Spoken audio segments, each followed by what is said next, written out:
ഭിന്നശേഷി സംവരണവുമായി ബന്ധപ്പെട്ട അധ്യാപക നിയമനത്തിൽ ക്രൈസ്തവ മാനേജ്മെന്റുകൾക്ക് കീഴിലുള്ള എയ്ഡഡ് മേഖലയോട് കാണിക്കുന്ന വിവേചനം അവസാനിപ്പിക്കണമെന്ന് അഭ്യർത്ഥിച്ചുകൊണ്ട് മുഖ്യമന്ത്രി പിണറായി വിജയനെ കത്തയച്ച് സീറോ മലബാർ സഭ major archbishop Mar Raphael തട്ടിൽ.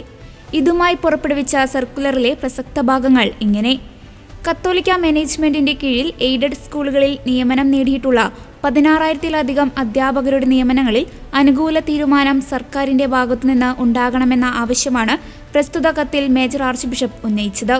ഭിന്നശേഷി വിഭാഗത്തിൽപ്പെടുന്ന ഉദ്യോഗാർത്ഥികൾക്കായി നിയമാനുസൃതമായി ഒഴിവുകൾ എയ്ഡഡ് സ്കൂളുകളിൽ ഒഴിച്ചിട്ടുണ്ടെങ്കിൽ മറ്റ് നിയമനങ്ങൾക്ക് അംഗീകാരം നൽകി അവയെ ക്രമവൽക്കരിക്കണമെന്നും NSS മാനേജ്മെന്റിന്റെ കീഴിലുള്ള സ്കൂൾ നിയമനവുമായി ബന്ധപ്പെട്ട വിധിയിൽ സുപ്രീം കോടതി തീർപ്പ് കൽപ്പിക്കുകയും അതേ തുടർന്ന് അനുകൂല ഉത്തരവ് കേരള സർക്കാർ പുറപ്പെടുവിക്കുകയും ചെയ്തിരുന്നു.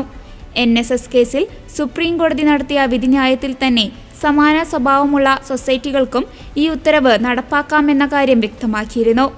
ഈ വിഷയത്തിൽ KCBC കമ്മീഷൻ ഫോർ എഡ്യൂക്കേഷനു വേണ്ടി കൺസോർഷ്യം ഓഫ് കാത്തലിക് മാനേജ്മെന്റ് ഹൈക്കോടതിയെ സമീപിക്കുകയും NSSനെ അനുകൂലമായ വിധിയുടെയും അതിനനുസൃതമായി സർക്കാർ പുറപ്പെടുവിച്ച ഉത്തരവിന്റെയും വെളിച്ചത്തിൽ കാത്തലിക് മാനേജ്മെന്റുകളുടെ അപേക്ഷ പരിഗണിക്കണമെന്ന അനുകൂല വിധി നേടുകയും ചെയ്തു.